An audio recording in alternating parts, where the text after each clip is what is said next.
abranger bastante coisa, mas eu tenho certeza que Deus tem algo para falar ao seu coração, então preste bastante atenção, não deixa nada tirar sua atenção, não. Se concentra comigo aí na palavra. Atos capítulo 13, nós vamos ler versos de 1 a 12. Diz assim: na igreja em Antioquia havia profetas e mestres, Barnabé, Simeão, chamado Níger, Lúcio de Cirene, Manaém, que havia crescido com o governante Herodes, e Saulo.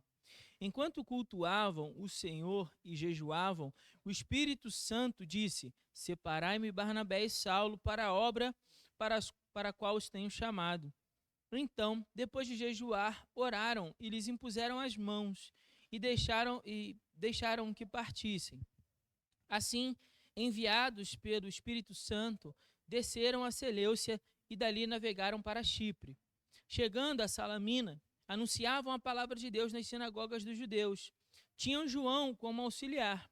Depois de atravessar a ilha toda até Pafos, acharam um judeu chamado Bar-Jesus, que era mago e falso profeta. Ele estava com o procônsul Sérgio Paulo, que era um homem sensato.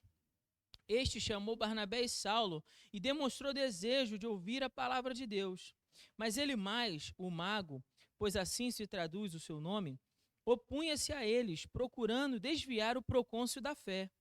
Todavia, Saulo, também chamado Paulo, cheio do Espírito Santo, fixando os olhos nele, disse: ó filho do diabo, cheio de todo engano e de toda maldade, inimigo de toda justiça, não cessarás de perverter os caminhos do Senhor, os caminhos retos do Senhor? Agora a mão do Senhor está contra ti, e ficarás cego, sem ver o sol por algum tempo. Imediatamente, névoa e escuridão caíram sobre ele, e andando, procurava quem o guiasse pela mão. Então, vendo o que havia acontecido, o procônsul creu, muito impressionado com o ensino do Senhor. Mantenha a sua Bíblia aberta, mas vamos orar. Pai, muito obrigado, Senhor, por essa porção da tua palavra. Pedimos que no nome de Jesus, teu Espírito Santo fale poderosamente aos nossos corações.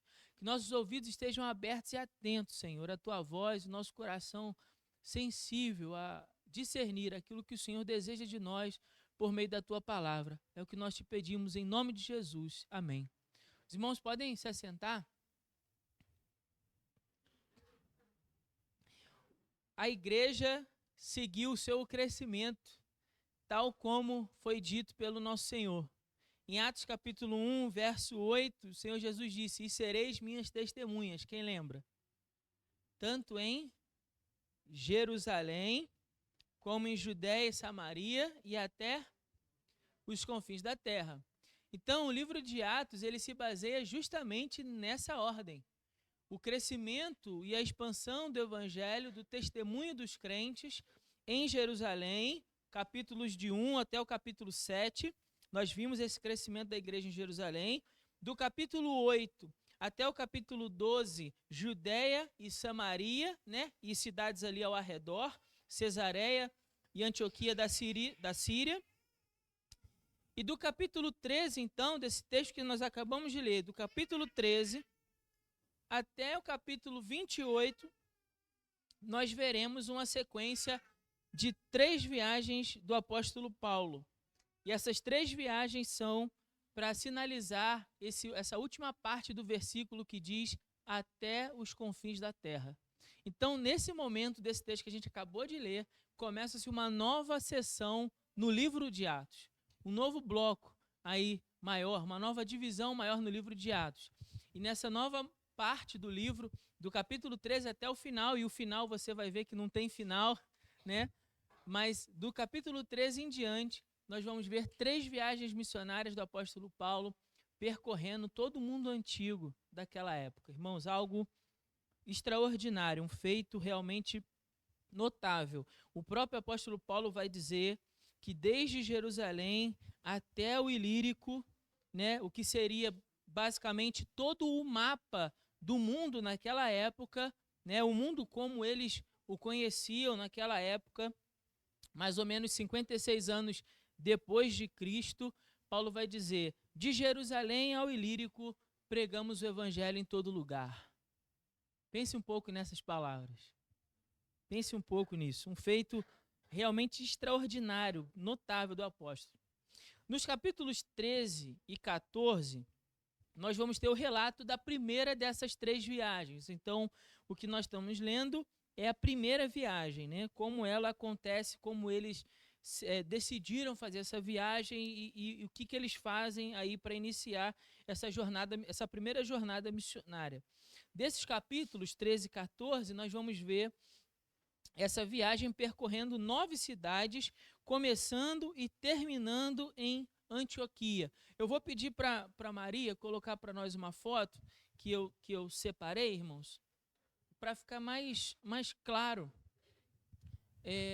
o que eu quero mostrar para os irmãos aqui hoje, né? O que a gente vai falar nesses 2 capítulos, capítulo 13 e 14. Essa é uma foto da primeira viagem missionária de Paulo, né? Então aqui a gente tem a primeira viagem missionária de Paulo. De repente seja necessário, talvez abrir um pouco a imagem na gravação para quem estiver online. Se não der, não tem problema não. Depois eu coloco a imagem. Mas eles vão sair de Antioquia para Seleucia. De Antioquia para Seleucia você tem 25 quilômetros, só de curiosidade, tá? Só de curiosidade, mas tem um fundamento no que eu quero dizer, então preste atenção. De Antioquia para Seleucia você tem uma descida, né, de 25 quilômetros, embora ali no mapa, né, parece bem pequenininho.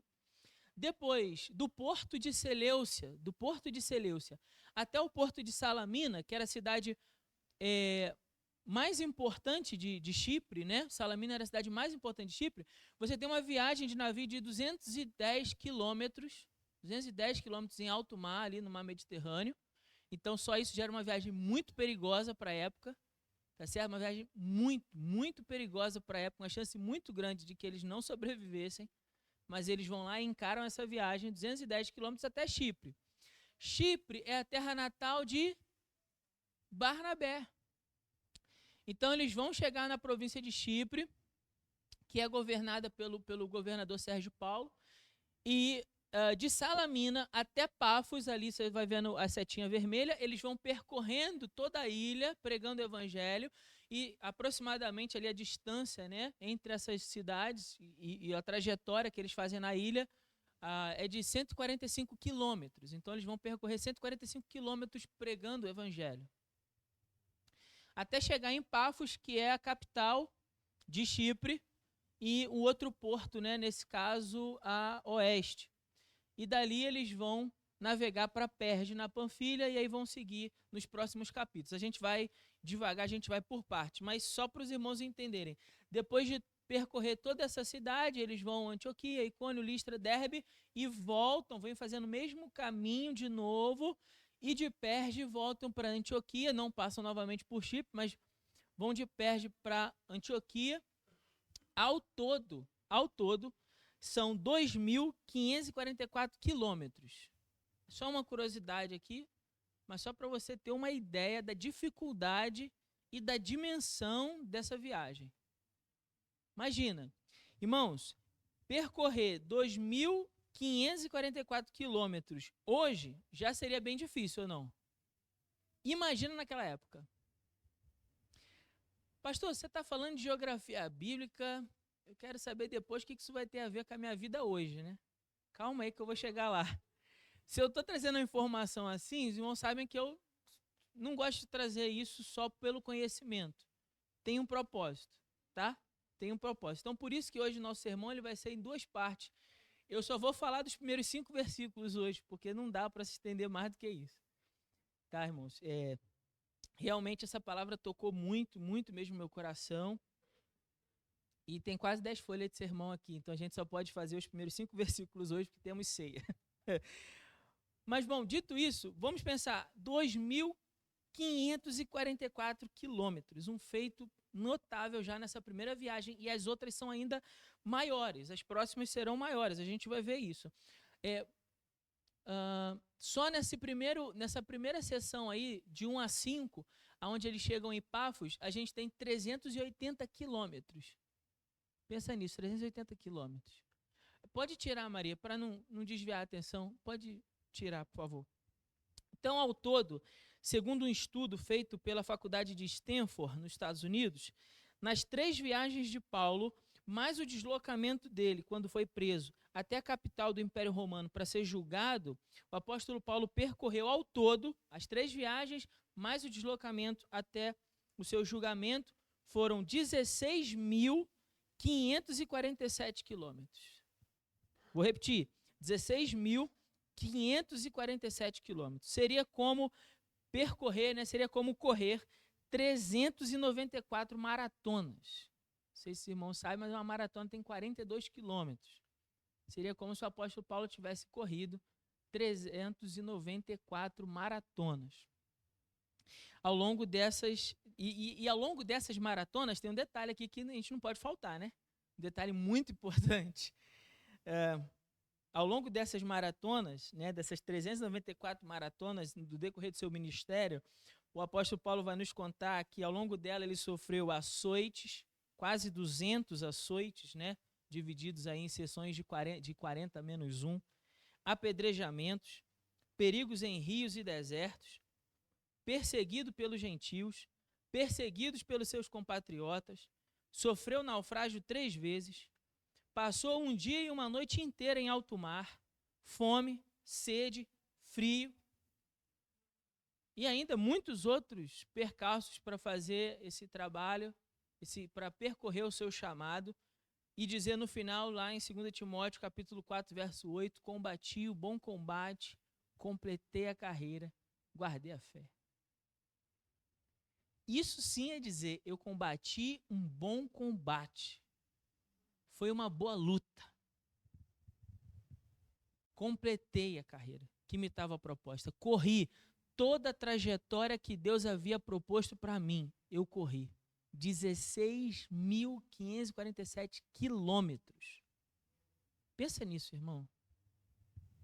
Pensa só um pouco, assim, mastiga a importância do que isso significa para nós. Isso sim é completar uma carreira.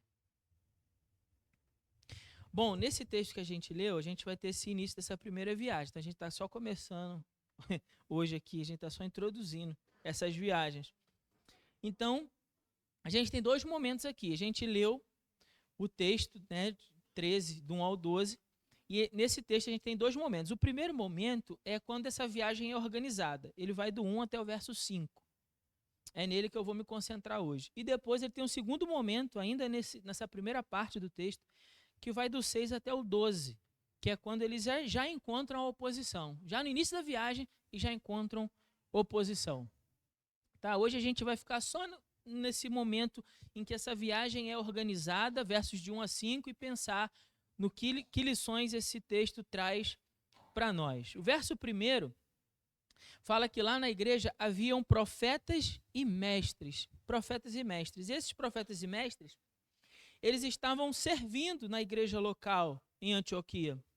Então essas pessoas, esses irmãos, dentre os quais Barnabé e Saulo também faziam parte desses profetas e mestres, são irmãos que estavam ajudando ali, trabalhando na igreja local para fundar as bases do que hoje a gente entende como cristianismo. Então veja que a igreja começa com um grupo pequeno ali de pessoas que tinham essa disposição e esse chamado de Deus para ensinar, para orientar o povo de Deus, para anunciar o que Deus desejava falar ao seu povo, para declarar a palavra de Deus, né? Isso que é ser um profeta, declarar aquilo que Deus deseja falar ao seu povo. Então, já no verso 2, diz assim para nós, enquanto eles cultuavam o Senhor e jejuavam, o Espírito Santo disse, separar-me Barnabé e Saulo. Então, a gente tem 2 partes aqui nesse verso 2. O primeiro que eu quero chamar a atenção dos irmãos é o fato deles estarem cultuando o Senhor e jejuando. O fato do autor mostrar isso para nós indica a devoção que a igreja vivia. Então, como eu disse no início aqui, na minha oração inicial, irmão, abre seu coração. Veja que o autor está mostrando para nós que tudo isso aqui que eu estou falando, que é realmente assim, muito extraordinário, muito impactante pensar nessas viagens, pensar na dificuldade e no tamanho daquilo que foi realizado por esses irmãos, tudo começou com o quê? com a oração, com o jejum, com a devoção, com uma vida devocional intensa praticada pela igreja. Tudo começa aí, na sua vida com Deus, no seu momento com Deus, no secreto. E também no coletivo, porque como igreja eles estavam orando e jejuando. Então pense, sua vida devocional, o quanto ela é significativa para impulsionar, para desencadear esses momentos com o Senhor. Foi nesse momento que Deus, então, o Espírito Santo, fala à igreja. Fala à igreja. Então, o Espírito Santo falou à igreja: separai-me Barnabé e Saulo para a obra para a qual os tenho chamado. Veja que o texto dá uma indicação aqui de que algo já foi dito, e realmente já foi dito. Nós já lemos isso, a gente já passou por isso. Deus já havia falado com Saulo sobre o seu chamado lá no capítulo 9, verso 15. Porque ele é para mim um vaso escolhido para sofrer, mas para fazer meu nome conhecido entre os gentios. Então Deus já havia dito isso para Saulo na época da sua conversão. E depois disso, Deus havia confirmado para o apóstolo através do quê? Do testemunho que aparece lá no capítulo 11, verso 25 e 26, que é quando Barnabé, então, vai para Tarso, busca Saulo lá na casa dele, lá na terra natal dele, e leva ele a Antioquia para ele poder falar para os judeus de origem grega. Então Deus já vinha falando, é isso que eu quero mostrar, olha, quando Deus nos chama para a sua obra, Ele já vem falando conosco, Ele já vem tratando do nosso coração, Ele já vem nos impulsionando com uma espécie de inconformismo santo, na direção daquilo que Ele deseja realizar. Então Deus já vinha trabalhando isso no coração do apóstolo, já vinha movendo o coração dele com isso, Deus já vinha falado isso diretamente para ele. Qual seria o seu chamado? Qual seria o seu propósito? Então aqui Deus agora está confirmando isso. O Espírito Santo de Deus está confirmando isso. E note, irmãos, o Espírito Santo a confirmar isso usa para isso quem? A igreja. A igreja. O Espírito Santo usa para isso a igreja.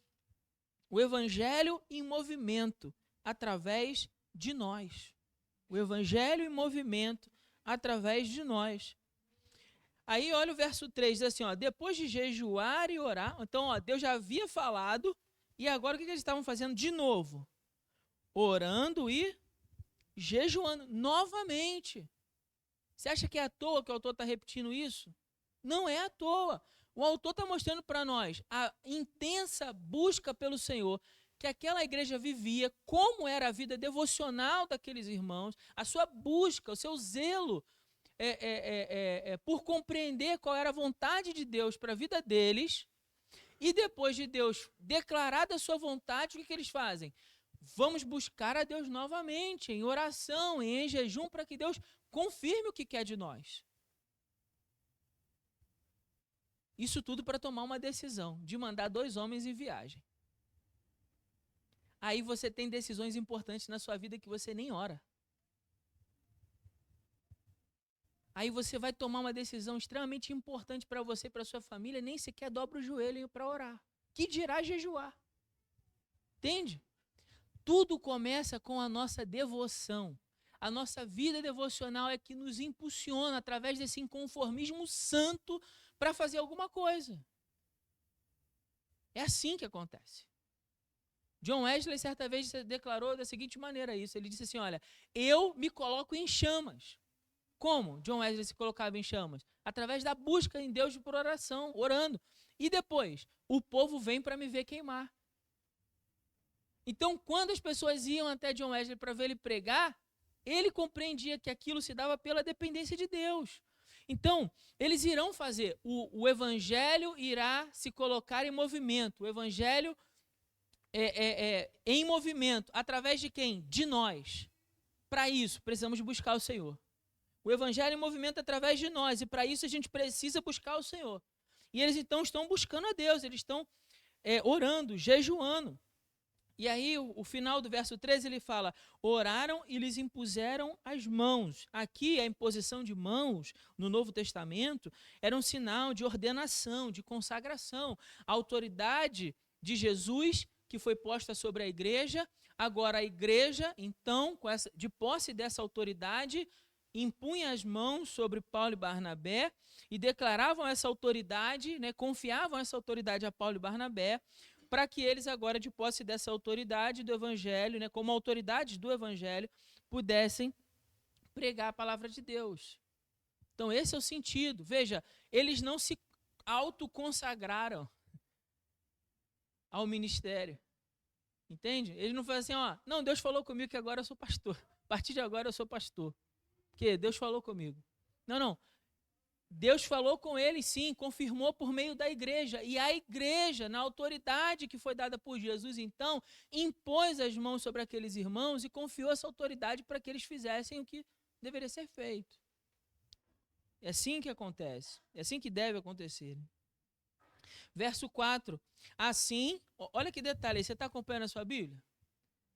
Então acompanha aí que tem uma joia preciosa aqui para a gente. Olha o que diz, olha. Assim, enviados pelo... vamos comparar isso com o verso 2. Vamos comparar o que a gente acabou de ler agora com o verso 2. O verso 4 diz que eles foram enviados pelo Espírito Santo. O verso 2 diz que enquanto eles cultuavam, isso é, a igreja, o Espírito Santo disse a quem? A igreja. Disse a igreja. Ó. O Espírito Santo disse, separai-me Barnabé e Saulo. Então o Espírito Santo disse à igreja. Aí a igreja no verso 3 orou e separou, fez o que o Espírito Santo mandou, não é isso? Aí o verso 4 ele diz que eles foram enviados por quem? Por que não diz que eles foram enviados pela igreja, se foi isso que aconteceu? Verso 2 e verso 3 mostrou para nós que o que aconteceu foi que a igreja separou, orou por eles e enviou. Só que a igreja fez isso, o evangelho em movimento foi posto através de quem? Não, irmãos, da igreja. Deus falou com a igreja e a igreja então separou aqueles homens e orou por eles. Não é isso que aparece, verso 2 e 3? Vou repetir para a gente caminhar juntos. Deus falou com a igreja, separar-me Barnabé e Saulo para a obra que eu os tenho chamado. A igreja foi lá e obedeceu, separou Barnabé e Saulo e orou por eles, certo? Declarou essa autoridade por eles. Quando ele chega na conclusão, quando Lucas conclui no verso 4, ele conclui que aquela ação que foi conduzida pela igreja foi uma ação realizada por quem? Pelo Espírito Santo. O que isso está dizendo para nós? Que o Espírito Santo se manifesta hoje através de quem? Da igreja. Percebe? A ação foi tomada pela igreja e o autor conclui que essa ação foi do Espírito Santo. Por quê? Porque o Espírito Santo se manifesta por meio da igreja. O evangelho é posto em movimento através de nós. É através de nós. Deus usa-nos para a sua glória. Então Deus falou à igreja que devia ser feita e a igreja fez. E dessa maneira nós compreendemos que a atitude tomada pela igreja quer dizer a atitude tomada pelo próprio Deus. Essa é a autoridade, é isso que Lucas quer mostrar. Então, eles descem para Seleucia, já expliquei aqui, de Antioquia para Seleucia, 25 quilômetros de viagem. E aí fala assim, desceram para Seleucia e dali navegaram para Chipre. Então, tomaram navio, navegaram para a ilha de Chipre. 210 quilômetros nessa viagem aí de barco. Chegam a Chipre, que era a terra natal de Barnabé. E em Chipre tem um detalhe importante, ali haviam muitos judeus, né? Tinham sinagogas ali, a família de Barnabé morava ali, mas a ilha de Chipre, a maior parte da população da ilha era uma população de gregos. Era uma população de gregos.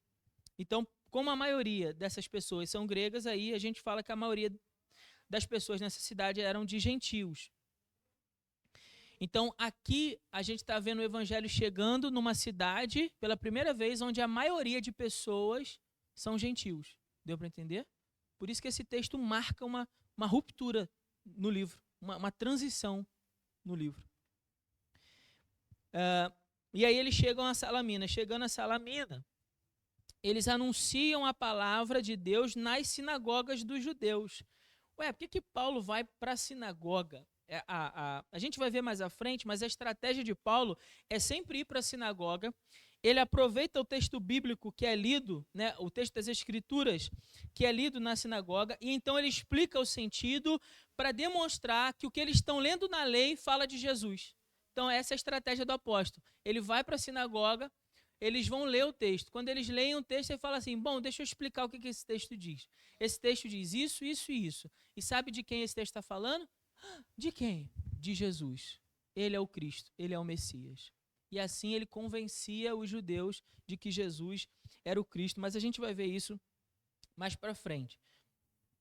No final aqui do verso 5, ele ainda vai dizer, e tinham João Marcos como auxiliar. Então eles tinham um auxiliar, uma espécie de aprendiz, de ajudante. E João Marcos era primo de Barnabé. Isso segundo Colossenses 4:10. A casa de sua mãe, Maria, que ficava lá em Jerusalém, era uma espécie de pequeno grupo, porque é lá onde a igreja muitas vezes se reunia para orar. Lembram que na nossa outra mensagem, né, em Atos capítulo 12, no verso 12, a gente falou que a igreja estava na casa de Maria orando. E essa Maria era mãe de João Marcos. Então, quando Pedro estava preso e a igreja estava orando na casa da mãe de João Marcos. Então, eles meio que pegam o filho dessa mulher e levam junto nessa viagem, né, como ajudante ali, como aprendiz. Aí, como eu disse, irmãos, eu não vou continuar aqui a explicar a partir do verso 6, isso vai ficar para o domingo que vem. Se você quiser saber sobre o encontro com um falso profeta aqui, Bar Jesus, como identificamos um falso profeta, né, qual é a origem do falso profeta, qual é o ofício do falso profeta, qual é a consequência do falso profeta, venha domingo que vem pela manhã.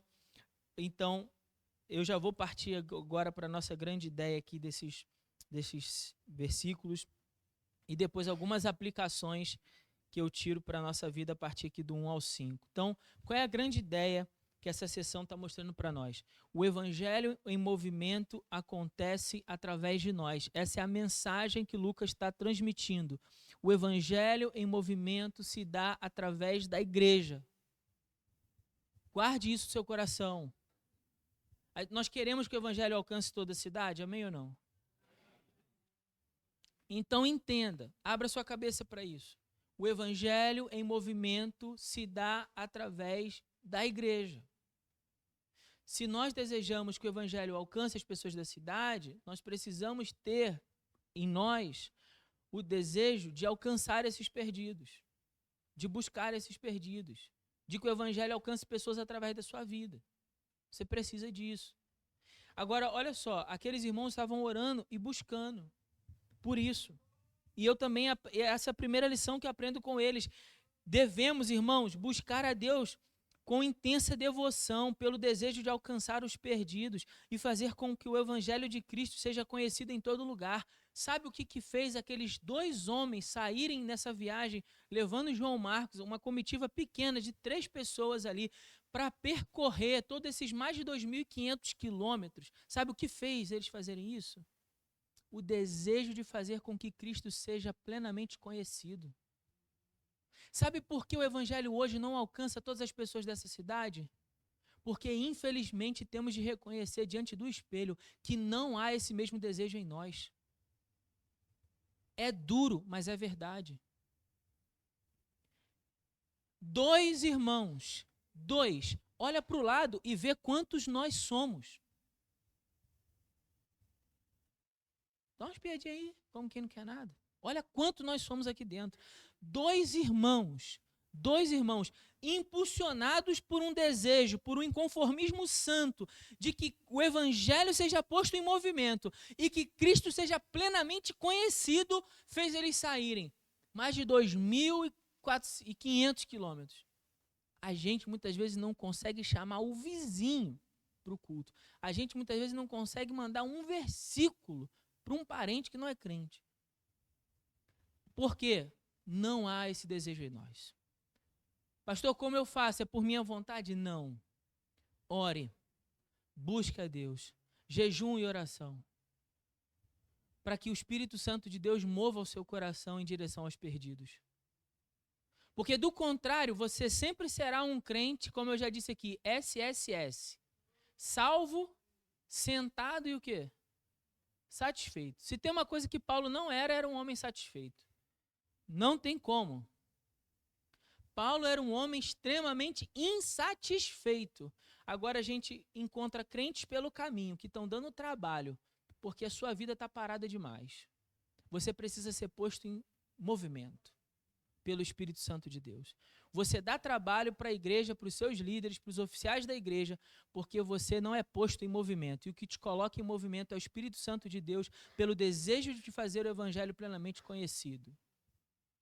Aí, meu irmão, não há limites. Segunda coisa que eu aprendo. Nossa, meu tempo é sempre muito curto de manhã. Eu espero que os irmãos levem isso em consideração, mas vamos lá, tenha paciência comigo. Paulo e Barnabé e João Marcos como auxiliar. Apenas 3 pessoas na primeira comitiva missionária foram suficientes para iniciar um grande movimento de propagação do evangelho entre os povos gentios, permitindo assim que o evangelho chegasse um dia até quem? Nós.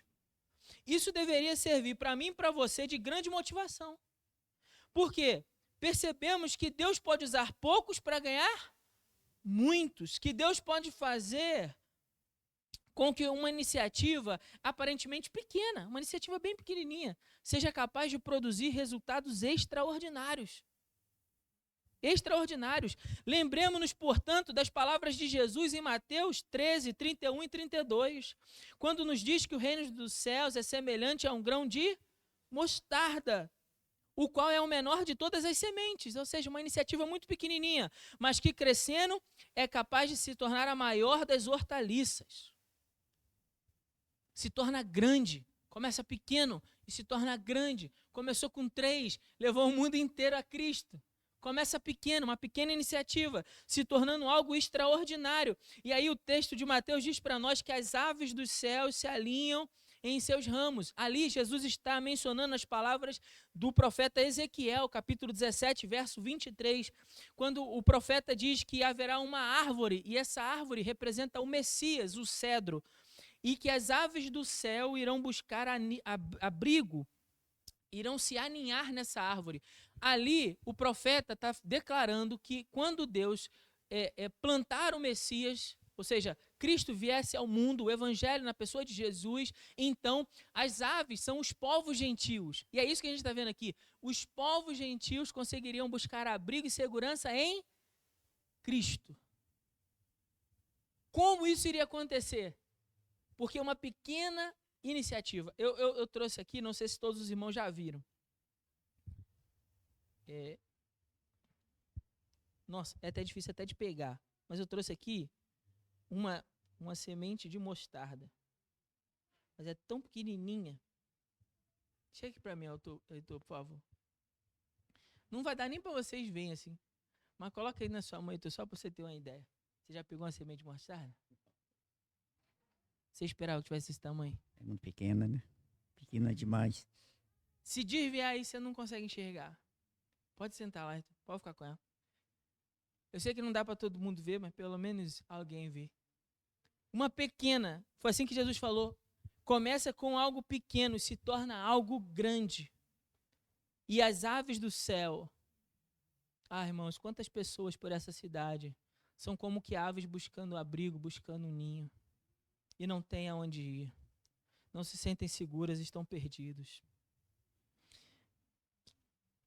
Assim também, até mesmo uma pequena iniciativa pelo reino de Deus, que se comece através de nós, pode se tornar em algo grande, alcançando centenas de pessoas para Cristo. Eu vou repetir. Assim também, até mesmo uma pequena iniciativa pelo reino de Deus, que se comece através de nós. O que pode ser isso? Que se torne grande, alcançando outras pessoas.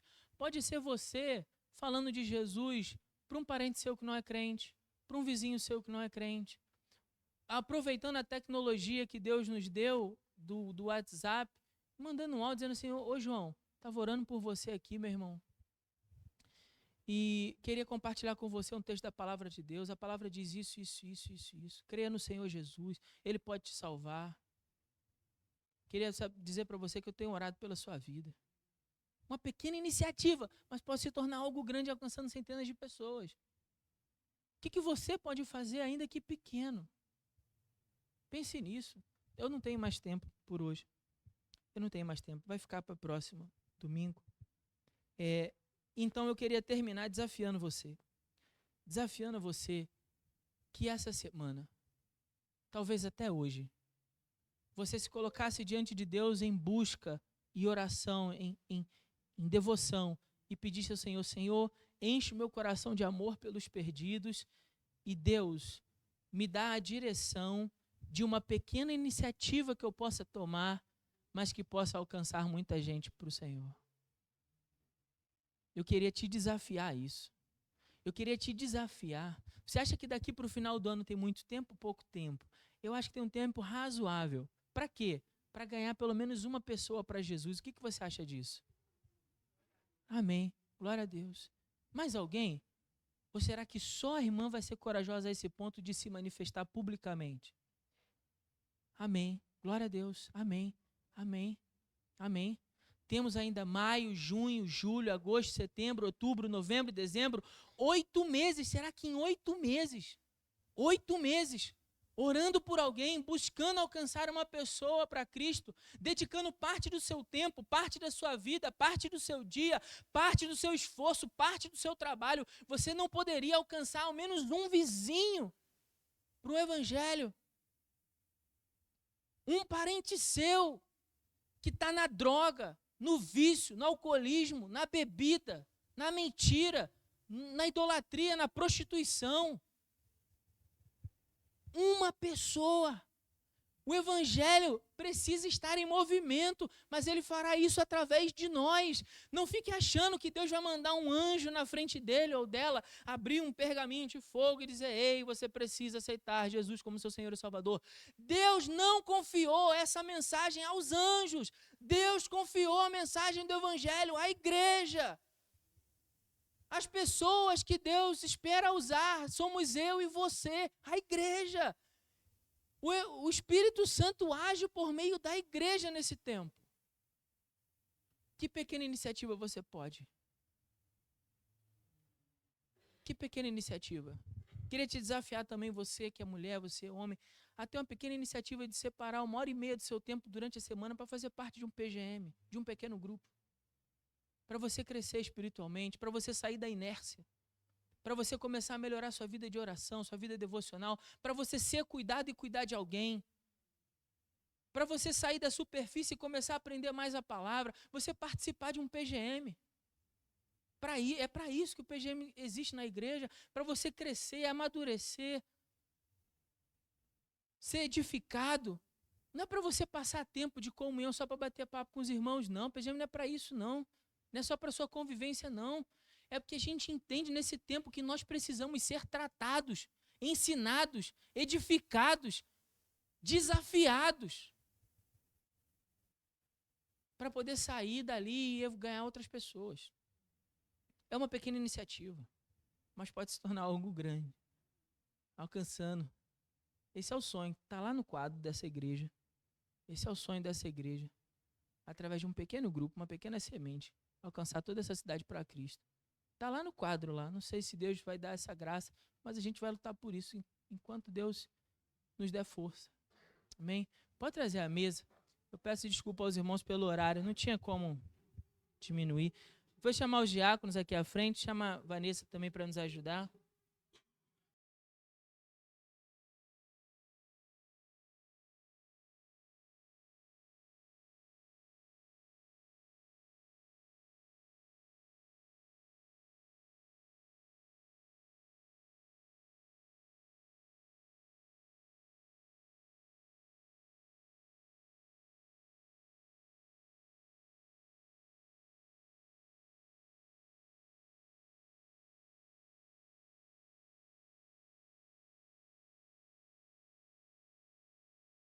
Domingo passado eu não estava aqui, estava na igreja Batista no Tupi. Normalmente a gente celebra a ceia do segundo domingo, mas nós não deixaremos de celebrar a ceia do Senhor. Por isso eu vou pedir a sua compreensão, amém?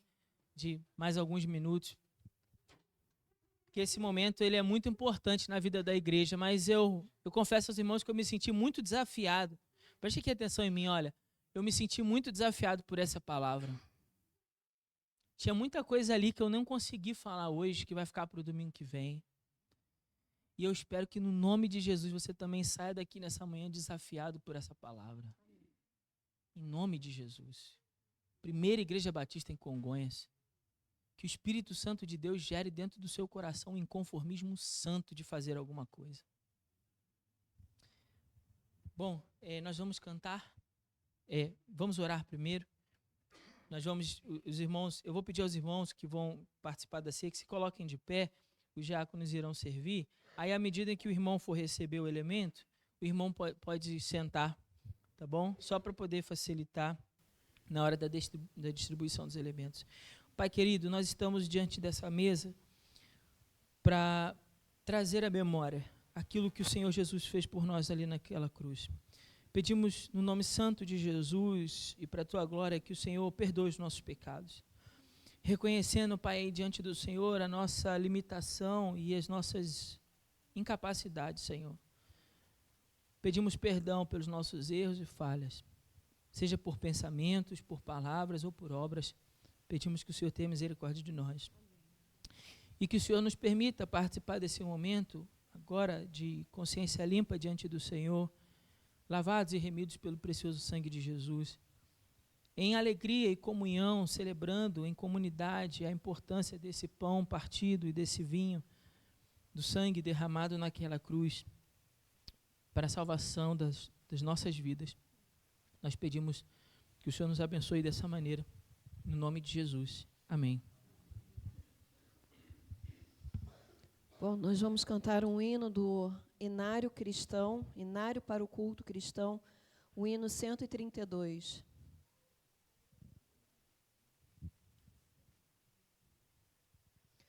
Rude cruz se erigiu, dela o dia fugiu, revelando vergonha e pavor. Mas eu amo a Jesus, que morreu nessa cruz, dando a vida por mim, pecador. Sim, eu amo a mensagem da cruz, suas bênçãos eu vou proclamar, levarei eu também minha cruz, até por uma coroa trocar, lá da glória dos céus, o Cordeiro de Deus ao Calvário humilhante baixou.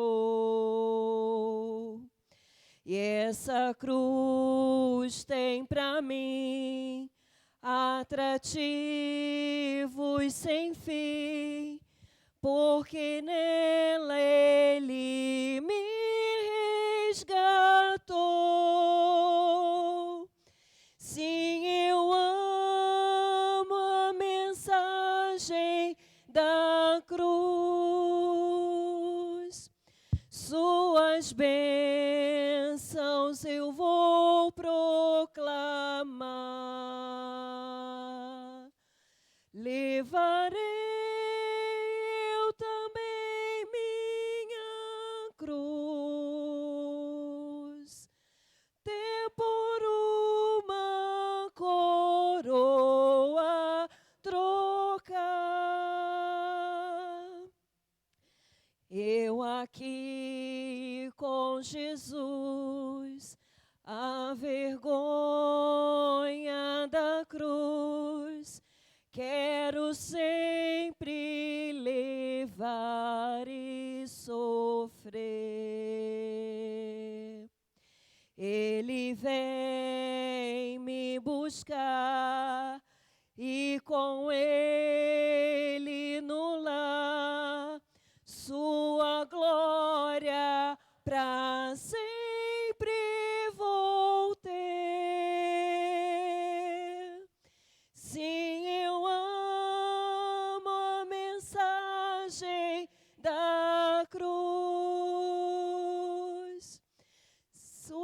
tuas bênçãos eu vou proclamar.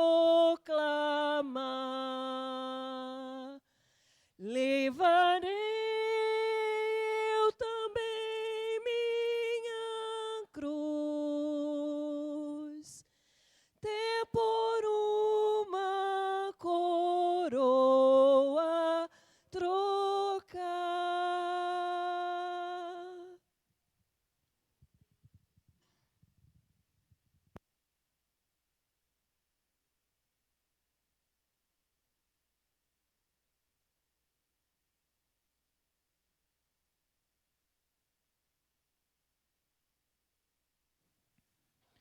Pois eu recebi do Senhor o que também vos entreguei, que o Senhor Jesus, na noite em que foi traído, tomou o pão e, depois de ter dado graças, o partiu e disse: Isto é o meu corpo, que é dado por vós. Fazei isso em memória de mim. Comamos dele todos.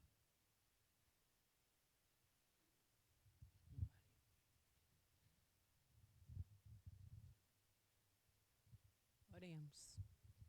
Santo Deus e amado Pai, graças te damos, Senhor Deus, por esta manhã, quando aqui estamos reunidos, ó Pai, na tua casa, Senhor Deus, no intuito, Senhor Deus, de estar te louvando, te buscando, e também, Senhor, queremos te agradecer pela tua palavra nesta manhã, ó Pai.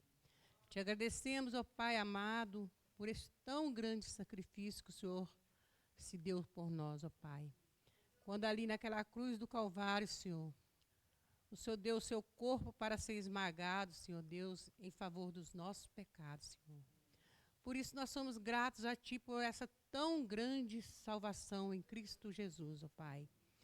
Que não ficamos só para nós, ó Pai, mas que nós possamos, Senhor Deus, levar para aquelas pessoas que ainda não têm o conhecimento da Tua palavra, não têm a salvação em Cristo Jesus. Que nós possamos ser testemunha viva do Teu grande amor, não só na nossa igreja, mas na nossa cidade, no nosso bairro, Pai. Obrigado, Senhor. Continue conosco no decorrer desta manhã. Essa oração nós fazemos, Senhor, agradecido no nome do nosso Senhor e do nosso Salvador, Jesus Cristo. Amém, Senhor. Do mesmo modo, depois de comer, tomou o cálice, dizendo: Este cálice é a nova aliança no meu sangue. Fazei isso todas as vezes que beberdes em memória de mim. Bebamos dele todos.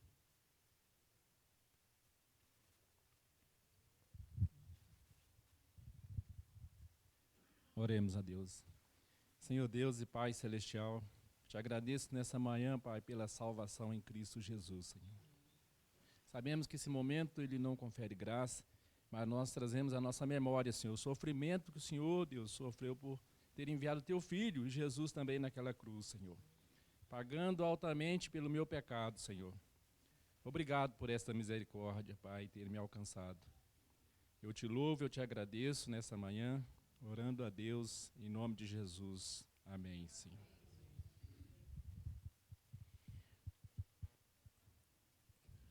Porque todas as vezes que comerdes deste pão e beberdes do cálice, proclamais a morte do Senhor até que ele venha. Pai Santo, Deus bendito, louvamos o teu nome e declaramos a tua morte naquela cruz através desse pão e desse suco, na esperança de que um dia também, Senhor, o Senhor virá nos buscar e nós celebraremos a ceia do Senhor, as bodas do Cordeiro, na Canaã celestial, Senhor. E teremos a alegria, Senhor, de participarmos dessa mesa com o Senhor. Louvado seja o teu nome, Senhor, por essa doce esperança, por essa maravilhosa esperança que o Senhor nos concede, por tão grande salvação e por tão grande esperança, Senhor, que há neste sacrifício. Te agradecemos por esse momento especial na tua igreja, em que somos lembrados de tudo isso. Em nome de Jesus. Amém. Obrigado, irmãos. Irmãos, nós vamos